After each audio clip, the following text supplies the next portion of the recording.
कल देश के अंदर दो बड़ी घटनाएं होती हैं। समाजवादी पार्टी के उत्तर प्रदेश के सबसे बड़े नेता एक आजम खान नाम का एक बड़ा सा आधार स्तंभ समाजवादी पार्टी को पैदा कर कर इस मुकाम पे पहुंचाया कि वो मुलायम सिंह यादव के साथ कंधे से कंधा मिलाकर सत्ता हासिल कर सके।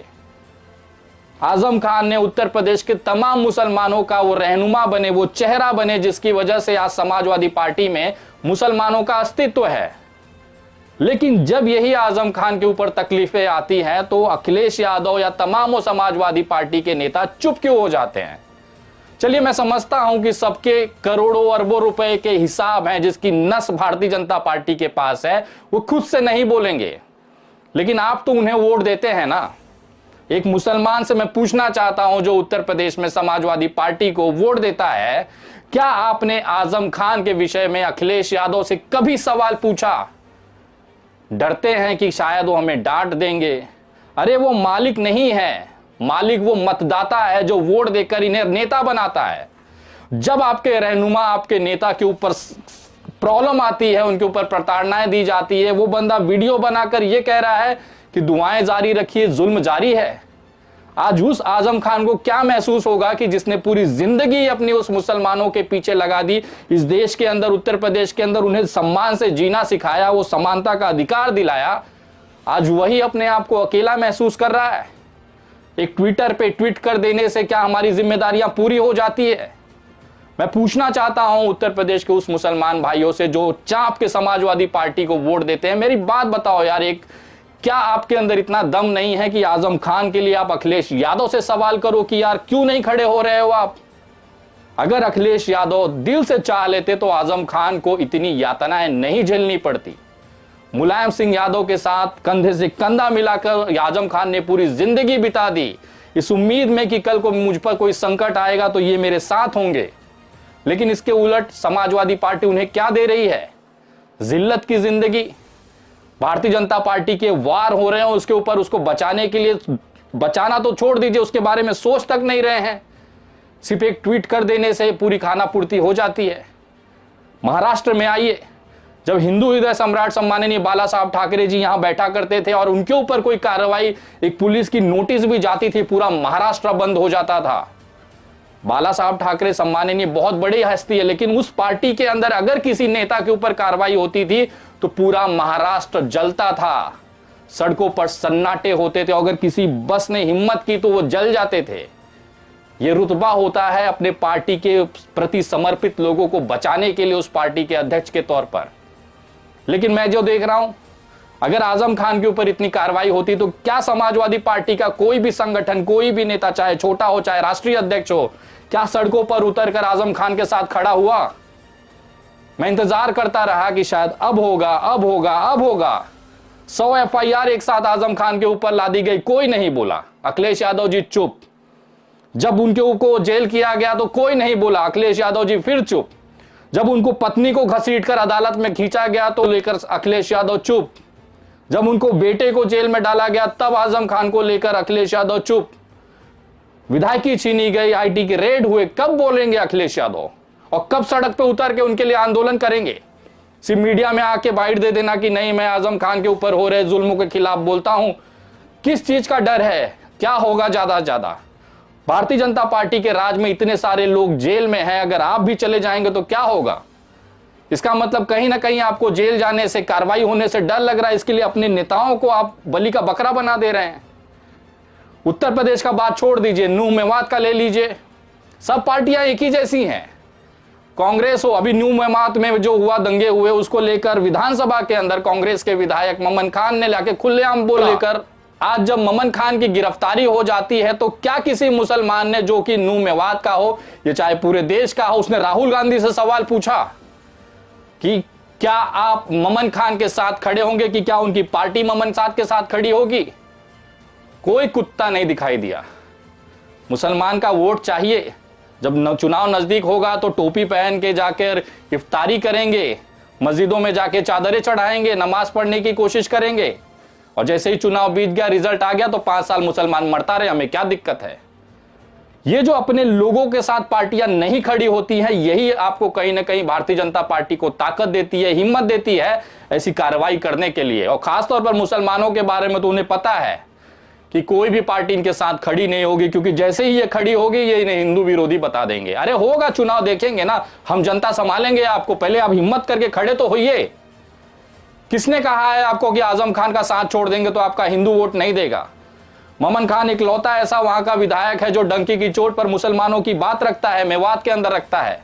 लेकिन जब इस मोमन खान के ऊपर प्रॉब्लम आती है, दिक्कत आती है, उस पर कार्रवाइयां होती है, तानाशाही की जाती है, तो यही कांग्रेस पार्टी चुप हो जाती है। आखिर वो कांग्रेस पार्टी को वोट देने वाले मेवात के तमाम लोगों से पूछना चाहता हूं, किस चीज का डर है यार?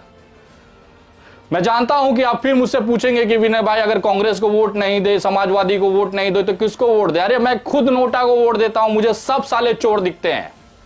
मैं आपको क्या बताऊं कि किसको वोट देना है? मैं जाता हूं मतदान केंद्र में और नोटा दबा के आता हूं, हर साल दबाता हूं, इस गुस्से में दबाता हूं कि साला सबके सब चोर है, किसी को वोट देने लायक नहीं है। जीतने के बाद सब आके चोरी करेंगे, लेकिन सवाल पूछता हूं, डरता नहीं हूं। नोटा दबाने के बाद भी सवाल डंके की चोट पे पूछता हूं, मेरे बारे में नहीं है, किसी के भी बारे में होगा, जहां गलत होता है वहां लात मारता हूं, डरता नहीं हूं। जब इतना सब होके 50 से ऊपर केसेस चल रहे हैं, हर जगह तारीखों पे जाना पड़ता है, पुलिस FIR होती है, गिरफ्तारी होती है, जेल जाता हूं बाहर, आपको तो पता भी नहीं चलता है।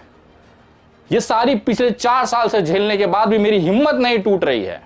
लेकिन मैं जब देखता हूं उमर खालिद आज भी जेल है, कोई अरविंद केजरीवाल, कोई समाजवादी पार्टी का अखिलेश यादव, कोई राहुल गांधी उसके बारे में बात नहीं करता। वोट उमर खालिद के कम्युनिटी का सबको चाहिए, लेकिन उमर खालिद के बारे में बोलेंगे तो बाप रे बाप, आतंकवादी हो जाएंगे। किस चीज का डर है? वैसे भी वो कौन सा हिंदू है जो आपको वोट देता है? आज अगर आप इंडिया अलायंस की बात करें, जहां पर समाजवादी पार्टी के अखिलेश यादव, उसके बाद राहुल गांधी और अरविंद केजरीवाल सब बैठते हैं, उसका सबसे बड़ा वोटर मुसलमान ही है। लेकिन जब मुसलमान के ऊपर बुलडोजर चलाया जाएगा, उसकी बेटियों के हिजाब सड़कों पर खींच लिए जाते हैं, तो कोई भोसड़ी वाला आवाज नहीं उठाता, किसी के मुंह से चू नहीं निकलती। और यही जब वोट लेना होता है तो गली गली जाके वो टोपी पहन लेंगे, वो वोट लेंगे और नमाज पढ़ने लगेंगे, चादर भिजवाने लग जाएंगे। ये इसलिए होता है कि उनको पता है कि जो मेरे को वोट देता है वो जाएगा कहां पर।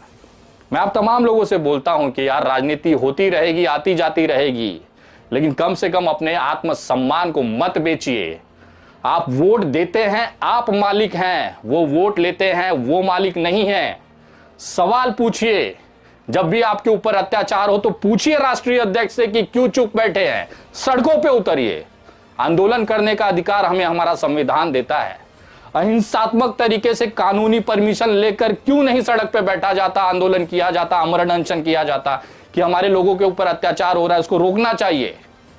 किस चीज का डर है कि धूप लग जाएगा, रंग काला हो जाएगा? अरे यार, संघर्ष के बिना सत्ता हासिल नहीं होती है। आज समाजवादी पार्टी कितनी भी ताकत लगा ले, लेकिन जब तक वो सड़क पर उतरकर लाठी नहीं खाएगा, सत्ता तो दूर की बात है, वो सम्मानजनक आंकड़ा भी नहीं पहुंच सकता, चाहे वो विधानसभा हो चाहे लोकसभा हो। आप सोचेंगे मैं एसी में बैठ जाऊं, हमारे कार्यकर्ता को लड़ाऊं, वो क्या फ्री में आते हैं? उनका जिंदगी नहीं है।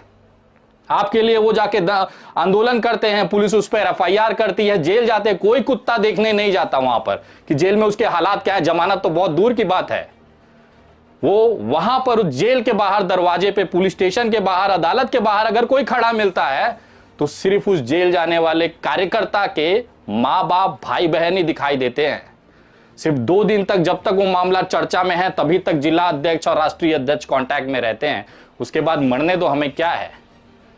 ये बैठेंगे आराम से अपने कार्यालयों में, एसी में बैठ के बड़ी बड़ी सभाएं करेंगे, और मरे कार्यकर्ता वोट देने आप जाएंगे और आप पे लाठी चले तो आप पूछ भी नहीं सकते कि भैया बचाओगे कि अपना वहां पे मशरूम रोटी ही खाओगे। बचपन में मैंने एक कहावत मेरे बुजुर्गों से सुनी थी कि कम से कम वो दुश्मन ज्यादा सम्मानजनक है जो सामने से कहे कि दुश्मन है।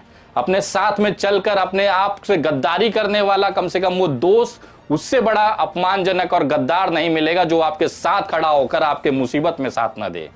भारतीय जनता पार्टी सामने डंके की चोट पे कहती है कि भाई हम मुसलमानों का नहीं कुछ भला करेंगे, हम उनकी ऐसी तैसी कर देंगे, बुलडोजर चलाएंगे, उनको जेलों में डालेंगे। कम से कम वो सम्मानजनक है, सामने से बोलता है।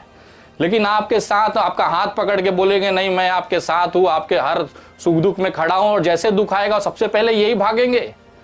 क्यों भागेंगे भाई साहब? वोट आप लेने आएंगे, भीख आप मांगने आएंगे, तलवे आप चाटेंगे, और जब आप सत्ता में आ जाएंगे तो 5 साल ये मार खाएंगे। मैं पूछना चाहता हूं उस देश के तमाम लोगों से, चाहे आप किसी भी जाति से बिलोंग करें, आप किसी भी कम्युनिटी से बिलोंग करें, अगर आप किसी पार्टी की विचारधारा के साथ जुड़े हैं तो उसके नेताओं से सवाल पूछना सीखिए। अगर नहीं पूछेंगे तो आने वाली आपकी जो जन्मे हैं, आपकी जो पुश्ते हैं, आपका जो भविष्य है ना, वो सिर्फ और सिर्फ कटोरा लेकर भीख मांगेगा। जिस तरह से आप गुलाम हैं आज किसी पार्टी के किसी नेता, अरे क्या उखाड़ लेगा कोई नेता? एक सवाल पूछने से क्या होगा? पार्टी छुड़वा दिया जाएगा, इससे ज्यादा क्या ही कर लेंगे? आपसे भीख मंगवाकर, आपके पैसे खर्चा करवाकर बैनर लगवाएंगे, आपके पैसे खर्चे करवाकर बड़े बड़े आयोजन करेंगे, आपके पैसे खर्चा कर कर उनको आप अपने घर बुला के बादाम, काजू और छुहाड़ा खिलाएंगे, और जब आप जेल चले जाएंगे तो कोई कुत्ता नहीं पहचानेंगे। ये राजनीति नहीं चलनी चाहिए इस देश के अंदर। डंके की चोट पर सवाल पूछिए, मुकदमे लादे जाएंगे तो भी चलेगा, पूछिए। अगर नहीं पूछेंगे ना तो कल को आपके बच्चे बोलेंगे कि तुमसे बड़ा ना दल्ला और गुलाम मैंने जिंदगी में नहीं देखा। मैं सिर्फ इस वीडियो के माध्यम से एक सवाल, एक निवेदन आप तमाम लोगों से करना चाहता हूं। हिम्मत करिए, सवाल पूछना सीखिए। कुछ नहीं होता, किसी नेता, किसी कोई कार्यकर्ता का घर नहीं चलाता, किसी नेता की वजह से किसी भोसड़ी वाले कार्यकर्ता का घर नहीं चलता। उसके घर में चूल्हा जलता है तो अपनी मेहनत से। कोई नेता भोसड़ी वाला 1 रुपया नहीं रखता हाथ में, ना जमानत कराता है ना कुछ, सिर्फ भौकाल, टीवी पे आके सिर्फ ड्रामाबाजी और एक स्टेटमेंट देकर अपनी जिम्मेदारियों से मुक्त। ये नेता अगर आपके साथ है, अगर आप उसके फॉलोअर हैं, उसको मानने वाले हैं, तो आज का आज उसको बंद कर दीजिए। ये सारे सब के सब केवल दल्ले हैं, अपना सिर्फ काम बनाना जानते हैं। उसके बाद आप मरते हैं तो मरे। आपकी बेटियों का हिजाब खींचा जाता है तो खिंचाए। इनकी बेटी तो घर में एसी में बैठ के वीडियो गेम खेल रही है, पबजी खेल रही है, इनको क्या फर्क पड़ता है? एसपीजी सुरक्षा है, 50 तो बाउंसर गनर लगे हुए, इनकी बेटी सुरक्षित है। और आपकी बेटी का हिजाब खींचा जाए तो चुप, एक ट्वीट मार दिया जाएगा कि भाई हमें बहुत दुख हुआ, बस हो गई जिम्मेदारी खत्म। और आप बढ़ बढ़ के लाइन लगा लगा के अपना पैसा खर्चा करके, अपना पेट्रोल जला के इनके लिए वोट की भीख मांगते पड़ेंगे गली गली। वो जानते हैं कि जाएगा कहां साला। मैं आज भी कहता हूं, अपने आत्मसम्मान को ना बेचिए मत। अपने आत्मसम्मान की लड़ाई खुद लड़नी पड़ती है, कोई नेता नहीं आता किसी के लिए। आज की डेट में एक अंग्रेजी फ्रेज है, एक अंग्रेजी कहावत है, नथिंग इज फ्री। अगर कोई आपको सहानुभूति का हाथ दे रहा है ना तो उसके पीछे उसका कुछ ना कुछ मतलब है। समझिए, उठिए, लड़िए, आवाज उठाना सीखिए, सवाल पूछना सीखिए। मरना सबको है यार, और कितना पैसा दल्लेबाजी कर लीजिए, कौन ले जाएगा? क्या आप धीरू भाई अंबानी से ज्यादा पैसा कमा लेंगे ये तलवा चाट के और अड़ुआ सहला के? वो बंदा भारत का सबसे अमीर इंसान था, लेकिन जब मरा तो कफन भी अपने पैसे का नहीं ले जा पाया, किसी ने लाकर कफन उड़ाया, तब जाके उसका अंतिम संस्कार हुआ। देश का सबसे लाखों अरबोपति आदमी, जब वो अपने साथ एक रुपल्ली नहीं ले जा सका तो तुम कौन से साले भ्रम में जी रहे हो बे? जियो, अपने लिए जियो, अपने आत्मसम्मान के लिए, अपने बच्चों के भविष्य के लिए जियो। और उसको करने के लिए केवल एक चीज करनी पड़ेगी आपको, हिम्मत, सवाल पूछने की। वीडियो ज्यादा से ज्यादा लोगों तक शेयर करें। अगर आपके अंदर गैरत बची होगी, थोड़ा सा भी आत्मसम्मान बचा होगा, तो बैठकर सोचिएगा कि दल्लेबाजी और अड़ुए सहलाने से लाख गुना अच्छा है बागी बनकर सवाल पूछिए, क्योंकि आपके अंदर का इंसान आज भी जिंदा होना चाहिए। अगली वीडियो बहुत जल्द, तब तक जय हिंद, जय महाराष्ट्र।